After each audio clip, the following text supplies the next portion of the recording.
국민의 일꾼을 선출하는 총선이 일주일 앞으로 다가왔습니다. 한 표라도 더 얻기 위한 후보들의 열띤 선거전이 치열한데요. 네, 오늘 뉴스 더보기 시간에는 건강한 사회를 위한 기독교인의 정치 참여를 주제로 서울신학대학교 조의행 교수와 함께 이야기 나누겠습니다. 교수님 안녕하십니까? 안녕하세요. 네. 예, 반갑습니다.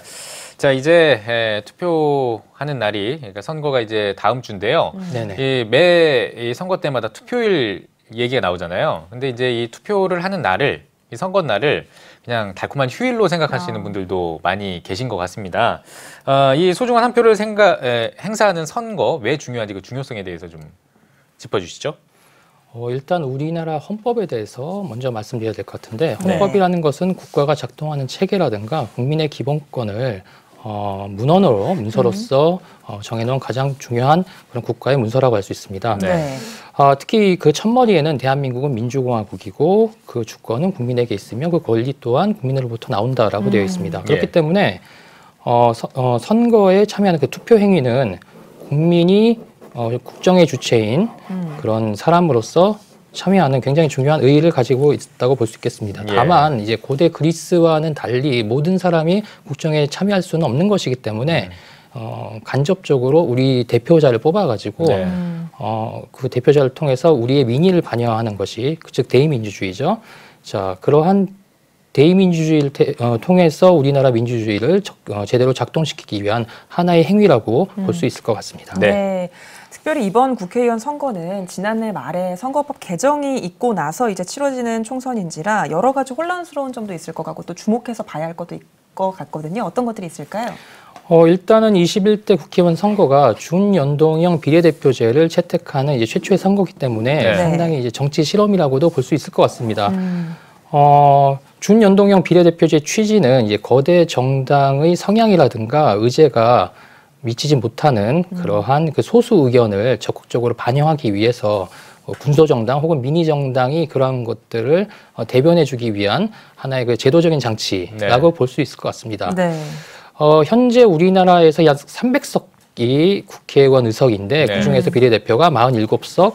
아마 그 연동형 비례대표제가 제대로 작동한다면 약 30석 정도는 미니정당의 후보자들이 국회에 입성하지 않을까라고 생각은 합니다.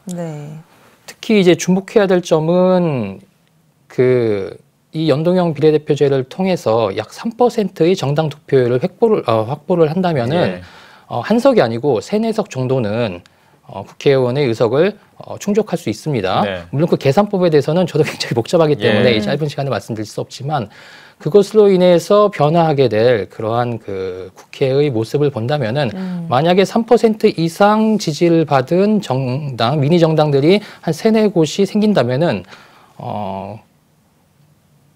그 정당들이 연합을 해서 그 국회에서 입법을 발의할 수 있는 10석을 채우게 됩니다. 이런 부분이 상당히 의미가 있다라고 볼 수 있겠습니다. 다만 이 정치적 실험이 제대로 작동하기 전부터 거대 정당이 위성 정당을 만들어서 굉장히 혼란스러운 상황입니다.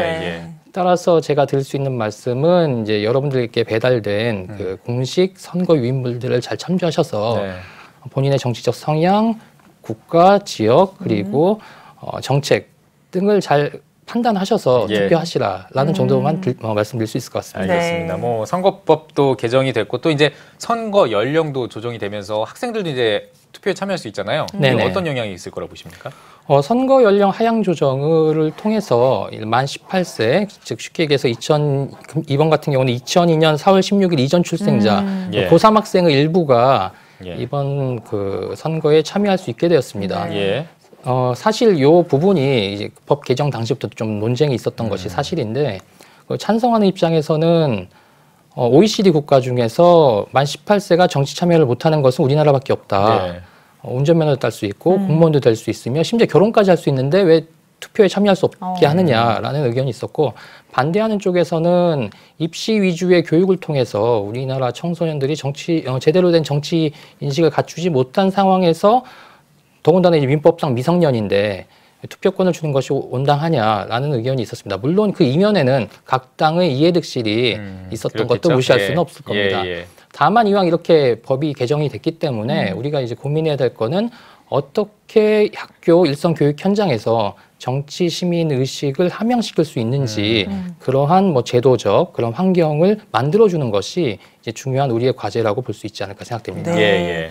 선거철이 되면요, 교회를 찾는 후보들을 쉽게 만나볼 수 있는데요. 네네. 사실 교회 입장에서는 이분들을 막기도 쉽지 않아서, 그런데 또 주의해야 할 게 선거법에 저촉되지 않게 해야 되기 때문에 조심을 해야 할 텐데, 교회가 어떤 것들을 좀 주의하고 경계해야 할까요?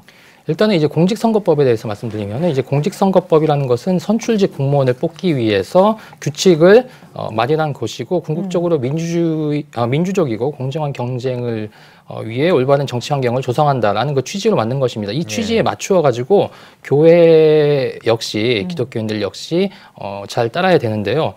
일단은 이제 기독교인 후보자의 경우에는 통상적으로 출석한 교회에 헌금을 한다든가 네. 인사를 하는 것은 뭐 큰 문제는 없습니다. 다만 회중들을 모아놓고 지지를 요구한다든가 요청한다든가 하는 거는 이제 선거법 위반이 되겠죠. 물론 이 부분은 뭐 후보자분들이나 선거운동원들 다 알고 있는 사실일 거라고 봅니다. 이제 문제는 이제 교회 내에서 어떻게 대응해야 되느냐라고 볼 수 있겠는데, 설교를 담당하시는 이제 목사님들께서는 이제 특정한 후보 혹은 정당에 대해서 지지라든가 반대를 말씀하시는 거는 이제 하지 말으셔야 되고, 특히 이거는 이제 공직선거법 35조 사망의 위반입니다. 특히 이 조항에 의하면은 교육자라든가 그 다음에 이제 종교인들이 그 지위를 이용하여 그 행위를 통해 그 구성원들에게 선거를 그 지지와 반대 이런 것들을 유도하는 행위가 금지되어 있습니다. 따라서 만약에 그 특정 후보자가 예배에 참석했다면은 뭐 간단한 인사 소개 정도는 괜찮겠지만 꼭 당선을 기원합니다와 같은 이런 말씀을 절대로 하지 않으셔야 됩니다. 그리고 이제 교인분들 같은 경우에서도 뭐 교회 내 이른바 단톡방이라고 불리는 그런 그 SNS 메시지 그런 공간에서 특정 후보를 지지하거나 혹은 반대한다는 그런 메시지를 보내서도 아니 되고, 그리고 이제 거짓 뉴스를 특히 일명 퍼나르기 행위는 공직선거법 위반이니까 자제를 부탁드리고자 합니다. 네, 알겠습니다. 자, 지금 뭐 말씀해 주신 걸 들어보니까요. 건강한 사회를 위해서는 기독교인들이 참 올바르게 정치에 참여해야 될 것 같은데, 이 기독교인들이 올바르게 정치에 참여하려면 어떻게 해야 될까요? 저는 이제 개인적으로 이제 두 가지 측면에서 바라보고 싶습니다. 좀 원론적인 얘기가 될 수 있겠는데, 이제 첫째는 일반 국민으로서의 정치 참여입니다.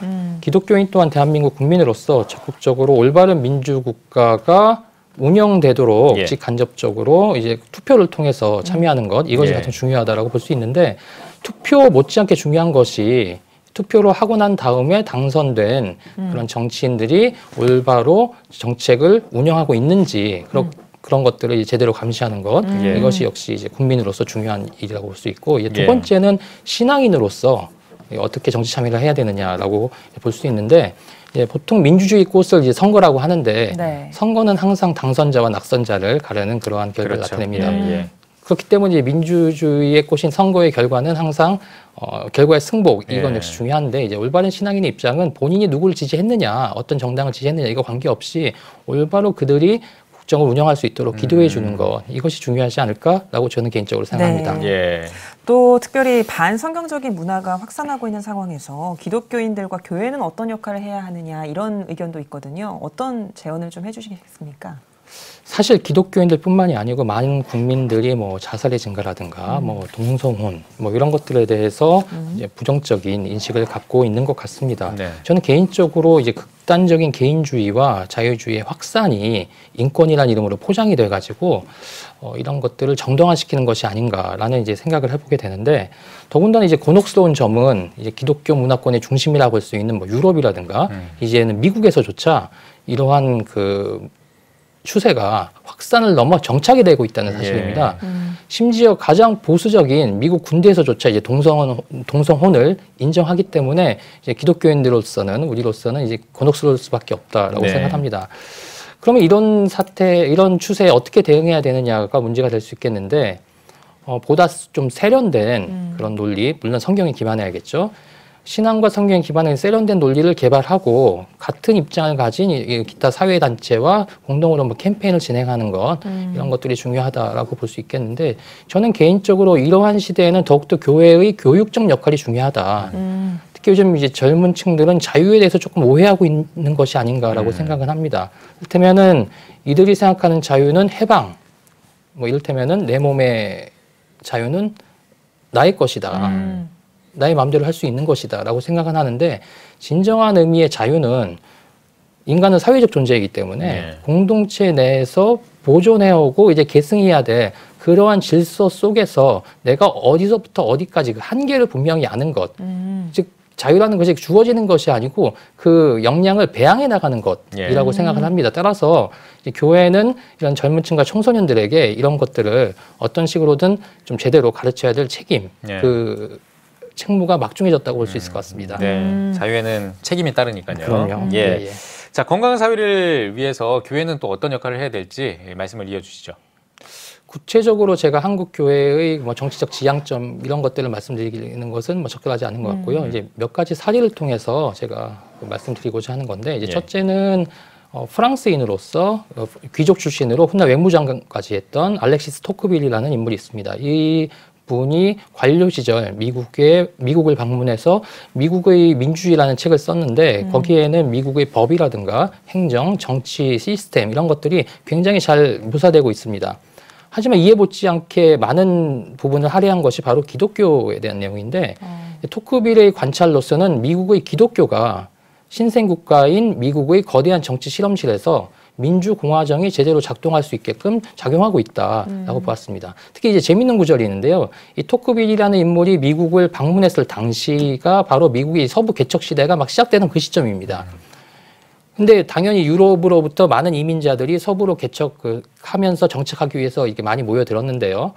이때 당시 당연히 이제 목회자분들도 당연히 서부로 많이 갔겠죠. 근데 이 목회자분들이 서부로 간 이유가 단순히 뭐 전도라든가 선교가 아니고 토크빌의 관찰에 의하면은 당시 미국의 목사님들, 목회자분들은 이 유럽의 정착민들이 어떻게 해야지 미국의 민주공화주의 정신을 함양 배양할 수 있는지 이들에게 이것을 전파하겠다는 소명의식에 넘쳐 있었다. 이런 내용이 나옵니다. 따라서 우리나라 그 목회자분들께서도 우리나라의 그 헌법적인 가치, 자유민주주의, 뭐 시장경제, 공정한 분배, 복지 이런 것들을 좀 성경의 말씀과 접목시켜가지고 해주면은 말씀 선포도 되겠고 정치 교육도 되지 않나라는 생각을 조심스럽게 해봅니다. 네. 교수님 마지막으로 한국교회 성도님들께 한 말씀 해주시고 대담 마무리하겠습니다. 네, 우리 한 구한말이었습니다. 구한말에 전염병이 창궐했을 당시 세문안교회 교인들은 선교사님들과 함께 방역에 굉장히 앞장섰었습니다. 네. 그래서 그러한 사태가 진정된 이후 많은 분들이 세문안교회에 헌금을 했고 그 헌금을 통해서 예배당이 건립되었다고 합니다. 이 사례는 척박했던 구한말 그 선교 현장에서 기독교에 대한 인식을 높이는 하나의 그 계기가 되었고 그와 동시에 요즘과 비슷한 그런 전염병이 도는 그런 시대에 교회의 사회적 역할, 선한 영향력은 과연 무엇일까라고 하는데 굉장히 큰 통찰력을 주는 사례라고 볼 수 있을 것 같습니다. 따라서 특히 부활절을 앞두고 힘든 시기라고 볼 수 있는데 정치학자이자 신앙인으로서 말씀드리자면은 이 시대의 교회가 할 수 있는 선한 영향력은 무엇일까? 그리고 이 선한 영향력을 통해서 이 환란을 극복하는데 교회가 어떻게 앞장설 수 있을까? 여기에 대해서 좀 고민해 주시고 좀 실천해 주시면은 이번 기회를 통해서 교회가 더욱더 성숙할 수 있는 그런 계기가 될 수 있을 거라고 생각합니다. 네, 알겠습니다. 오늘 뉴스 오버기 시간에는 서울신학대학교 조의행 교수와 함께 이야기 나눠봤습니다. 교수님 오늘 나와주셔서 고맙습니다. 감사합니다.